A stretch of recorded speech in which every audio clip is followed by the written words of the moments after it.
Today, we have David Fivecoat. He's helped enhance the leadership of hundreds of individuals to improve the processes of a dozen companies through experiences like executive coaching, workshops, and other types of leadership retreats.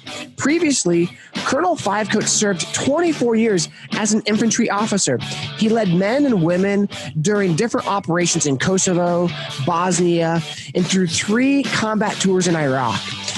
So after serving our country, he decided to become an executive coach.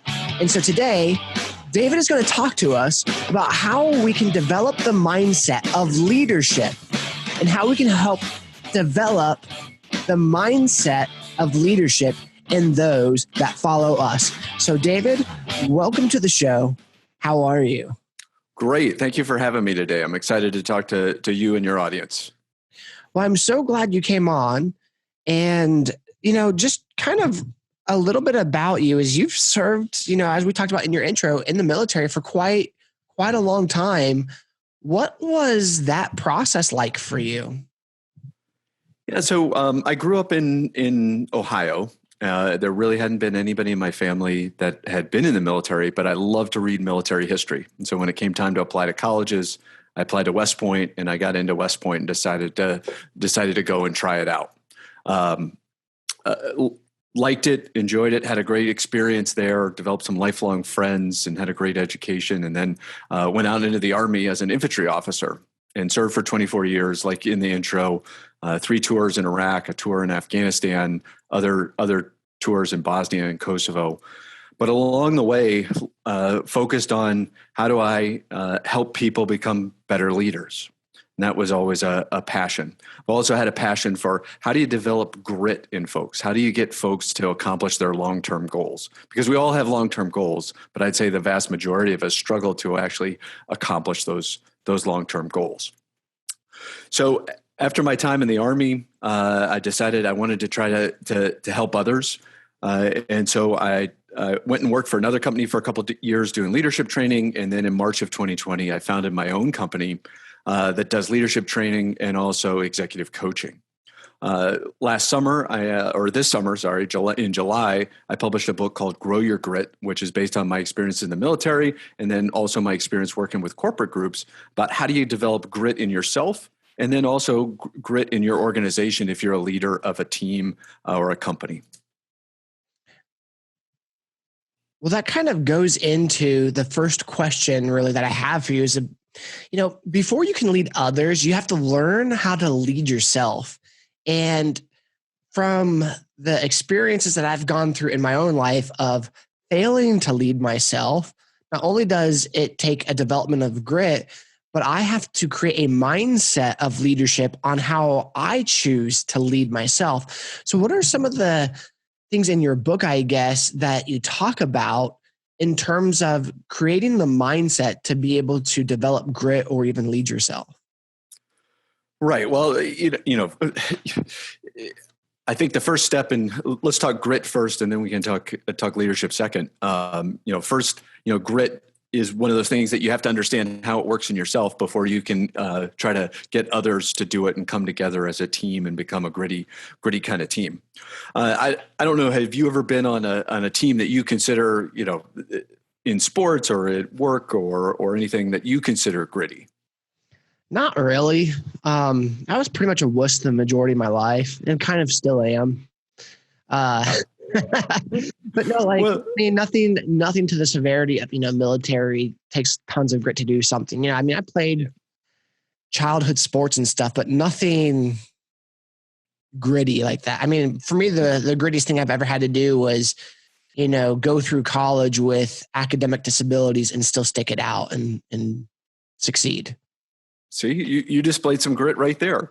One of the teams that I like to showcase as an example of grit is and I am not a Buffalo Bills fan, but the Buffalo Bills from 1991 to 1994 under Marv Levy go to the Super Bowl 4 times and get beat every single year.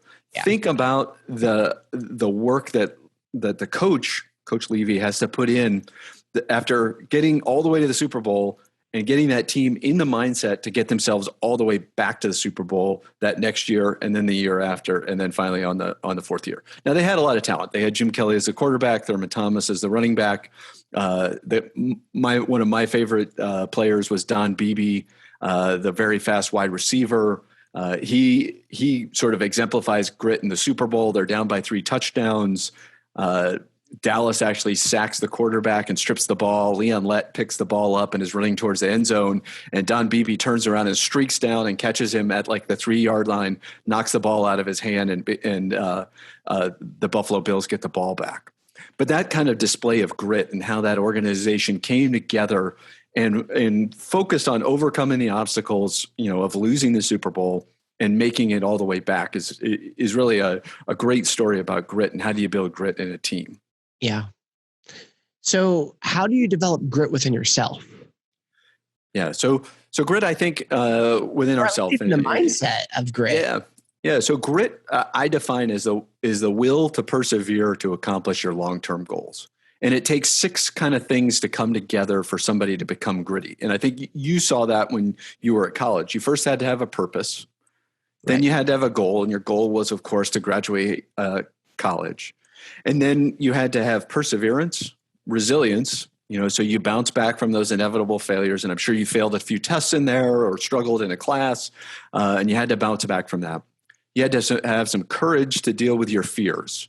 And I think that one, I enjoyed talking about that one, and we can dig into that one in a little bit. And then finally, you got to figure out where your motivation is coming. Sometimes your motivation may be coming from an internal source, and other times it might be coming from an extrinsic kind of source. And I've used both to try to accomplish gritty goals.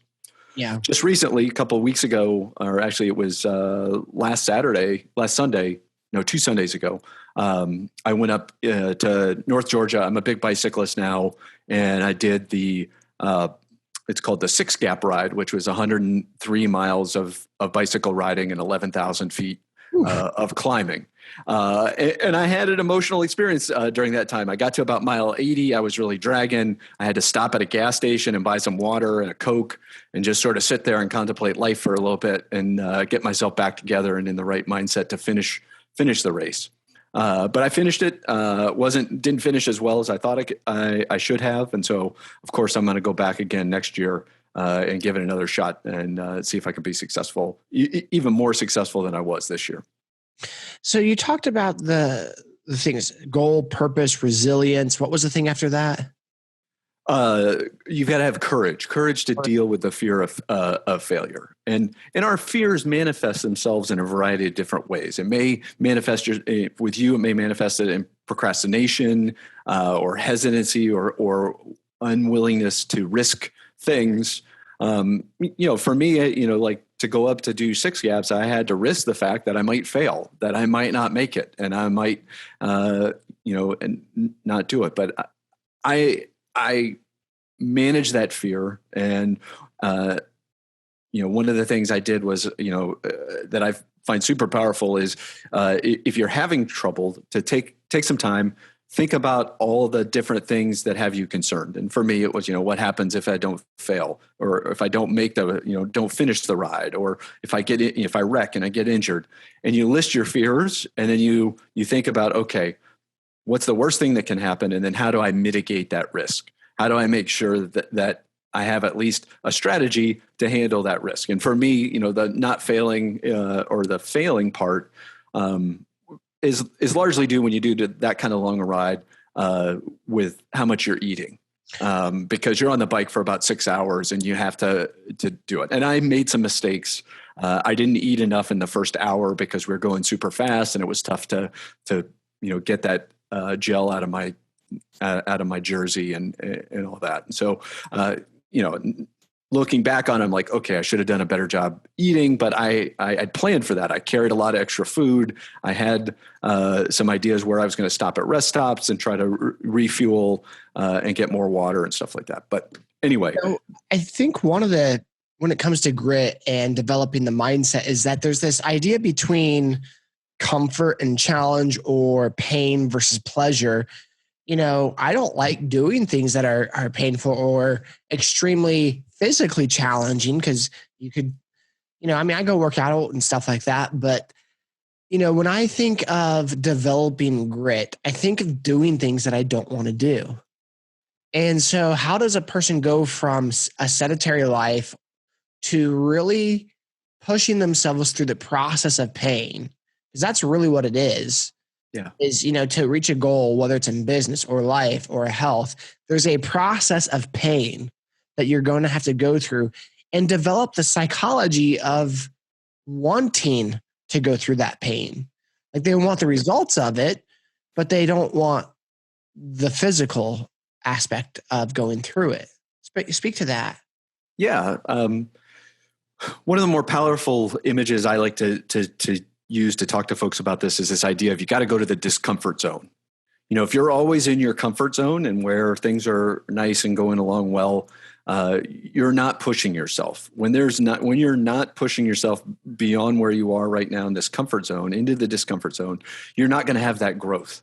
When you decided to become a realtor, that you had to get your license, and then you had to stand up your business. And if nobody came to you to sell their house or buy a house, your business was going to fail. And so you right there went out into the discomfort zone and pushed yourself beyond whatever you were doing before that. I had that same feeling when I stood up my company in 2020. And one of the ways I dealt with that fear was I said, "Hey, I'm going to do this for a year." And so in March of 2021, I took stock of how it had gone, where my successes were the things that I needed to do better, and said, okay, well, I'll try it for one more year. And so when I get to March of 2022, I'll take another assessment and say, okay, do I continue this company? Because it's a huge risk. And I didn't realize before becoming a small business owner what risks that small business owners like you and I are taking every day. Because if you don't have a client come in the front door, you may not be keeping the lights on for very long. And last year, late summer, I went 45 days without getting a client, and those were some tough nights. It's like, hey, is this thing really going to work? Am I going to make things happen with this or not? Right. So you've been in the military, you said 24 years. Is that correct? Yeah. I'm retired now. Yeah, you are retired. From the military. And because you've been to war, golly, 6-7 times? 4 times to combat and two times to peacekeeping operations. Yeah. So in terms of, let's just talk about combat, where you've had to lead other people in combat. Yeah. What is the mindset that you've had to develop as a leader through that, and then also help those that you were leading in that process? Because, by second and third and fourth time, you're like a veteran in that, where you're leading people who may not have been there and done that before. And so what are some lessons and stories that you have and have learned through this process? Yeah, so I think the biggest thing, was how do you develop the team? And in each of those instances, so I did the invasion of Iraq in 2003, and then I went back in 2005 to Iraq, and then back again in 07, 08, and then to Afghanistan in 10 and 11. Each time, those organizations that I was part of, lost a whole bunch of people and then brought in a whole bunch of people that had to come together, learn how to operate together, develop the skills, develop the confidence to be able to operate there, and then build the culture of that organization that, hey, when we get into a tough spot, we're going to be okay because we've got this training, we know we're going to persevere, and we've got the skills and abilities to do that. Those couple of things were certainly paramount. Talk a little bit about my time in Afghanistan. Was a battalion commander in Afghanistan. That was about 700 people. We were scattered north to south across about 100 miles of southeastern Afghanistan, about east to west, about 50 miles of this little province called Paktika. And to bring that team together, because I had 4 subordinate organizations that were separated by sometimes 20, 25 miles. And each of those guys had to operate and build their team of 130 people together to be an effective force. They had to work with the local government. They had to work with the local police and have a campaign to go after the Taliban and put them on their heels and take the initiative away from them. Some of it is you got to create good processes, and establishing good processes, and so stuff works routinely, and those routine things work well. So like when a unit got into contact, we had a routine of how do you get aircraft overhead to help them out in a quick manner, because that was what gave us an advantage over the Taliban, was being able to bring in a helicopter or being able to bring in a fixed wing aircraft as quickly as possible to change what we would call the battlefield calculus and give us the advantage over the Taliban. So those kind of things. So teamwork, culture, and then establishing good processes were the key things that I saw each time in combat, which gave us an edge over the enemy. What are some of the habits that you've had to develop in life and in the military to help you develop leadership and grit? Yeah, so one of the big ones that I'm a huge fan of habit is making a to-do list the night before. And so I have my to-do list right here for today, and it says at 11 o'clock, go on the podcast with you. But that idea of establishing a plan the night before for what you're going to accomplish the next day, I think always gave me an advantage. And having that habit, and I still do it now, almost 30 years later, every night I would make a list of all the things that needed to get done today. And maybe I get into work and I only get one or two of them done, but at least I came into work with a plan of what I was going to try to accomplish. And to me, I think that set me apart from some of my peers who would just show up and react to whatever happened that day and whatever crisis du jour was there. And they didn't ever move any of the longer term things that they wanted to accomplish along because they didn't schedule it, they didn't have a plan, and they didn't put it on their stuff that they had to get done each and every day before they went home. I think the other thing that it's super helpful is for those that have some problems sleeping and sometimes worry about work the next day. Making the list the night before, to me, really calms me down and puts me in a better place where, hey, I now know what's going to happen tomorrow. I don't have to spend all night worrying about it or trying to remember, hey, I got to remember, to bring, those couple pieces of paper in that I was working on last night. For me, establishing that list the night before helps calm me down and gets me a better night's sleep than I would get otherwise. Yeah. No, I actually do the same thing in terms of a list. It's in my bag, but I've learned for myself that lists help me. And then out of the list, I even make it smaller. What are the 3 most important things that I have to get done today? And I focus on those 3. And then if I accomplish them, then I can move on to other things in the list. But I create a top 3. And if I don't get the top 3 done, I'm not doing anything else. Yeah. One other thing on goal setting that I think, and I talk about this to folks that are interested in building their individual grit, because goal setting is a big part of it. I think a lot of people fail with their goal setting because they don't. First off, you've got to define your goal right, and your goal needs to at least be specific, measurable, and some sort of time bound on it, some time aspect. So you have those big 3 things when you're creating big goals. Those are the 3 really important things to make sure that your goal has. Then once you do that, then you've got to sort of go, okay, I've got this big lofty goal, like hey, I'm going to stand up a company, or I'm going to write a book. And for me, this last year was writing a book.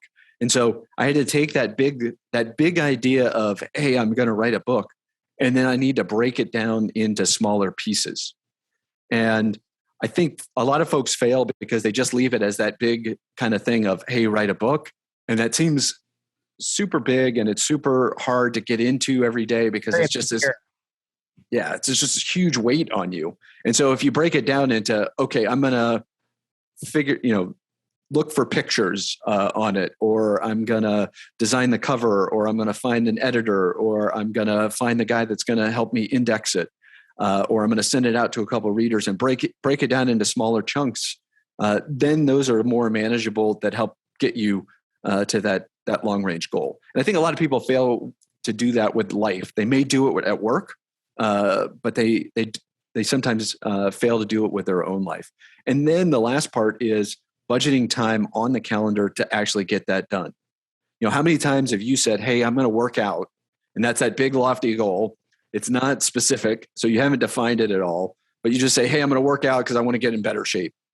And you don't break it down into smaller pieces like, hey, I'm going to run Monday, Wednesday, Friday, and I'm going to go to the gym Tuesdays and Thursdays. And then go, okay, every day I'm going to block on the calendar from 6 to 7 in the morning because nobody's up and it doesn't impact my time with the kids and my time with my spouse. And I'm going to go do that. And those kind of second and third steps, once you set a goal, really set you up for a much greater chance of being successful at actually moving towards that goal and accomplishing it. Well, and I really like what you said, making small steps, and not just small steps, but doing them consistently is the next thing. Because I mean, I can't tell you how many times in the past I'd go work out for 2 to 3 hours, but I'd only do it once or twice a week, And when I was trying to do it every single, like there's about 3 weeks where I was working out 2 hours a day, and someone came up to me once like, what if you just did, and because I was doing it 3 days a week, what if you did 30 minutes or 45 minutes per workout, but you just did it 5 or 6 days a week? Because you'd see better results than just doing 2 hours 3 times a week. Yeah. I was just like, that is true. One of the big things on that same line with folks working out or trying to tackle big projects or big goals, I think sometimes we're too hard on ourselves and we say, hey, we've got to have that 2-hour workout for it to be a good workout. And I encourage folks to change their mindset and say, okay, I'm going to commit 10 minutes a day to this. And a lot of times, if you say, okay, I'm going to work out 10 minutes a day, there's no way, even if you're the busiest CEO, you're running Apple or Microsoft or anything or Starbucks, you can find 10 minutes a day to work out.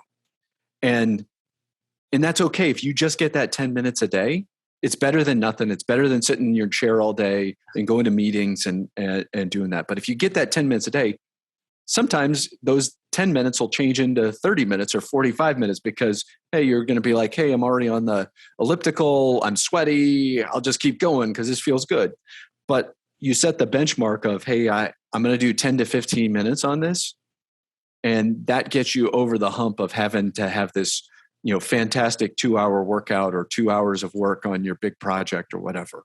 So, and along that lines, like I asked myself this question the other day. I'm only 33, but my body is like, dude, just things hurt. It's sore, and I'm 33. And then I thought to myself, well, what if I just spent 10 minutes or 15 minutes a day stretching?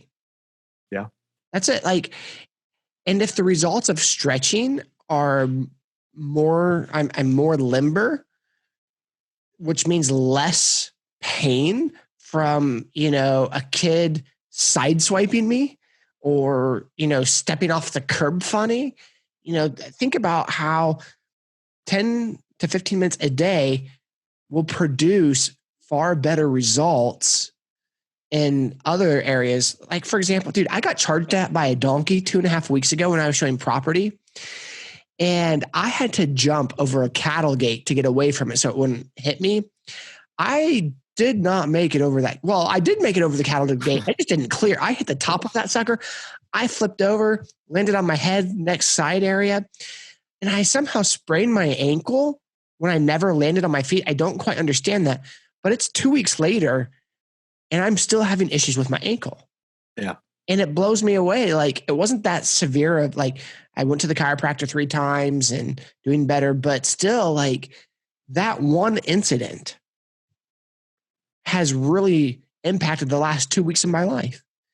Yeah. And I'm thinking, what could I have been doing before that? Yeah. That would have allowed me to take that hit and recover better. And I think so many times in life that we play, like you said, reactionary, where, we don't plan our day. So we take that hit and we react. Where at in our lives are we reacting? And it's actually harder for us because we didn't take time in advance to prepare or plan. Yeah. And so what are some habits that you have recognized in your life and other people's lives, or even mindsets that help people grow and overcome and be successful? Yeah, well, actually, let me talk about your donkey piece first, and then I'll come back to that. A wonderful workout. And that's why they call them jackasses, by the way. They are mean. Like, no, I'm not kidding. They are mean. This isn't the first time it's happened by a donkey either. This is the third. I didn't know that was a part of the hazard piece with real estate agents. Avoiding donkey charges. Yeah, dude, this is the third time showing property over like 10 years. It's crazy. So a super easy workout that folks can do anywhere. 3 sets of 10 push-ups, 3 sets of whatever your favorite ab exercise is, 3 sets of 5 air squats, and 3 sets of 30-second planks. And those 4 exercises together, along with a little bit of stretching, that constitutes my 10 to 15 minute workout. And like this morning, I did it when I got back after I walked my dog. And I just did that, and I'm okay if I don't get anything else in the rest of the day. But those things, it's going to work your shoulders, it's going to work your abs, it's going to work your core, and it's going to work your legs. And those 4 things, you can do them anywhere because it doesn't require any weights. I laid right down on the floor behind me and did the quick sets. It's 12 sets total plus some stretching. Easy to do and hopefully makes you more resilient, so you're able to clear those cattle gates in a single bound. Or if you happen to clip it, your muscles are in a better shape, so you come back and recover faster. Right. Yeah. So other mindsets to stay out in front and grow. I think the big one is reading. I like to say leaders are readers. And the idea, I always have a book that I'm reading. Right now I'm reading Thinking in Bets by Annie Duke, who was a poker player. And trying to think about how do you make better decisions. And she also almost got a PhD in psychology before she became a professional poker player. But her idea is that if you think in bets and think in percentages, it causes us to make a better decision than if it's sort of a binary kind of decision. Interesting. And, I found it interesting, and I think there's some goodness out of it. And I'm about 40 pages from the end, and so the other thing I do now with books after I got out of the Army is when I read the book, I dog ear corners of stuff that I like, and then I try to go back and write any of the good quotes in the front cover of the book. It helps me to remember it. It helps me when I'm talking to others about the book to remember what were the key points. And then if somebody brings up, hey, did you read The Culture Code last year? And I like, oh yeah, I read it. I can go back and look at my notes and go, oh, here's the 15 or 20 good things that I took away from it. And it's always in the cover of your book. You don't have to look for it someplace else. And it helps you remember those key things that you found impactful while you're reading the books. But those 2 things, I think, help us grow as people. Reading, because you get other experiences from other folks, and then figuring out a note-taking system on how do you help yourself remember that stuff a little bit better. So I'm going to bring up a man who's probably one of the greatest leaders that has never gotten credit for it. Okay. Mm-hmm. We give him credit for a lot of other things, but not for leadership. Tom Brady. That dude knows how to win, and he elevates everyone around him. And he's done that for over 20 years in sports and on 2 different teams now. The longest franchise, or I shouldn't say franchise, what do you call it? But in football, typically the longest franchise legacy winning team is around 7 years. Like, Yeah. typically a team like maybe you can get 7 years and like that's the best. But Tom has had it for over 20 years. You know, he's been to over 50% of the Super Bowls over the past 20 years, which is crazy. Yeah. And what impresses me is his ability to raise up other individuals' expectations and abilities around him. So, how do we go about in our families and in our lives and even in our careers raise other people's ability around us?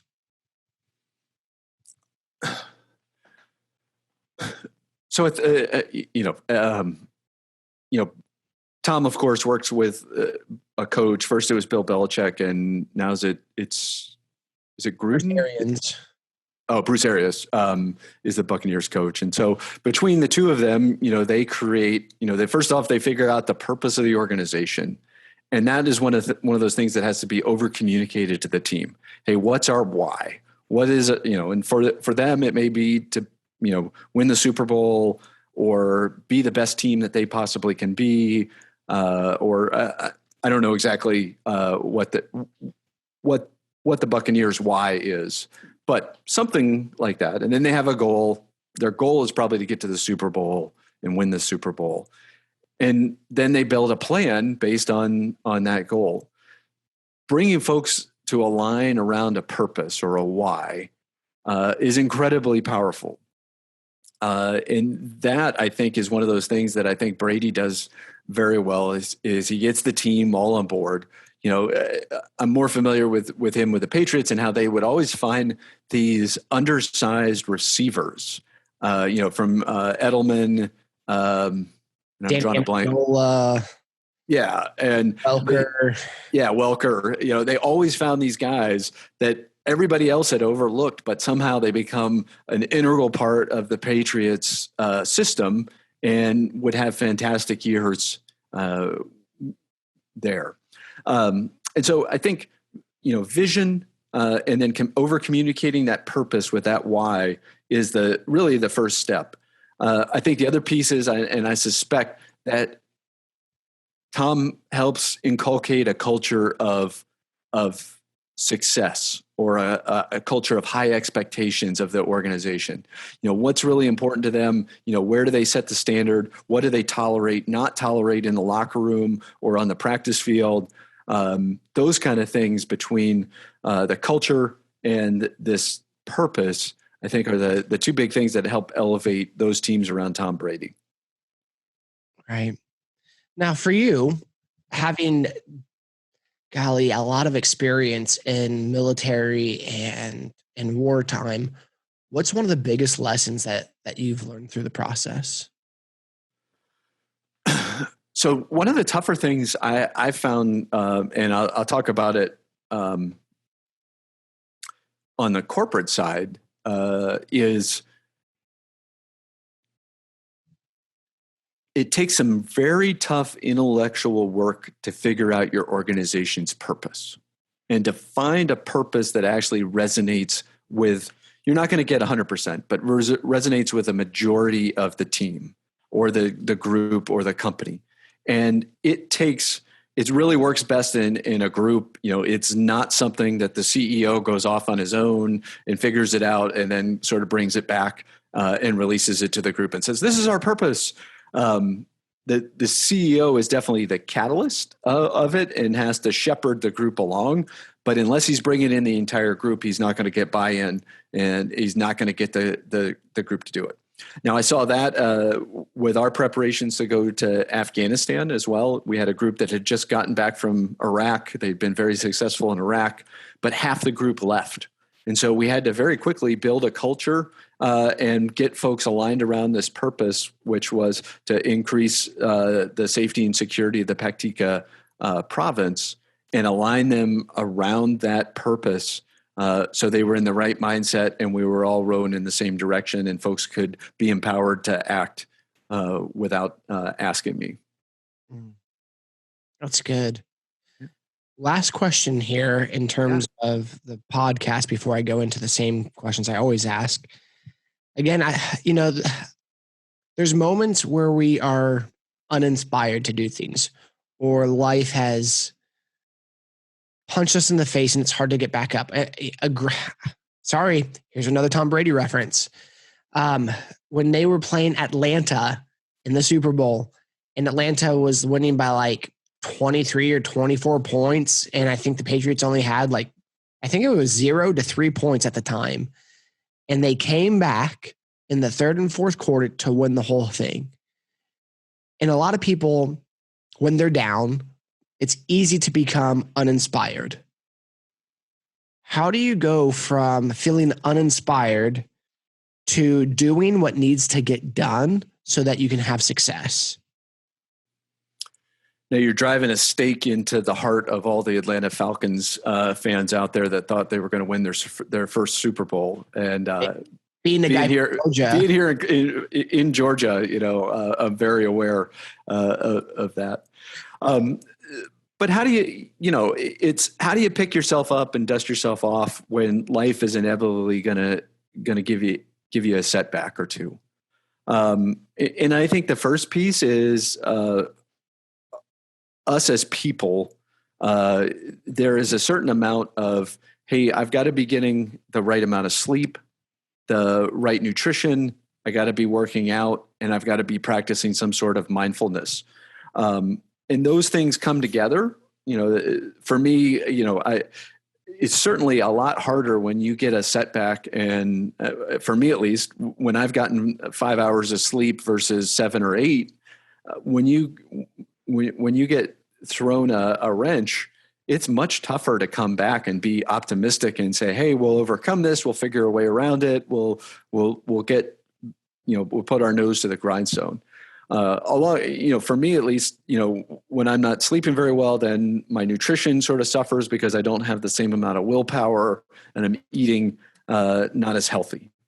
Then you may skip the workout, and it all sort of snowballs and has this snowball effect. Mindfulness also, a lot of times we practice mindfulness when we're on our ups, but we don't practice it when we're on the downs, and that's probably where we need it more. And for me, I've had a mindfulness practice, but I'm not as good at it as I should be.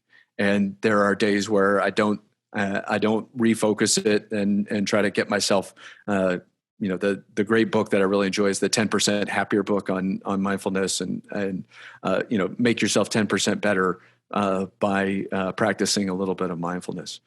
All those things come together. In getting yourself in the right space helps you handle whatever life is going to throw at you and knock you down. And Tom Brady, of course, he's got, he's famous for his TB12 and all the stuff that he's doing. I'm certain that helped him remain optimistic when it appeared like the game was out of reach. The other thing he was able to do was reach back and go, okay, I've played this game for, I guess, 15 or 20 years at that point in time. And I've led comebacks before, and I think we can lead a comeback here. And when you get that going and you get that momentum going, and all of a sudden you can turn the momentum from the Falcons to the Patriots, you can start getting that going. I think those things are helpful to sort of inspire us to think back to some times we were successful, and then also make sure that we're getting enough sleep, we're eating well, we're getting some physical fitness in, and we're practicing mindfulness. Can all help us overcome things when bounce back from adversity. Awesome. David, thank you so much for coming on to the show today. So appreciate you joining us. How can people follow you? Well, thanks. So I have a website, the fivecoatconsultinggroup.com. It'll also show up if you Google TFCG.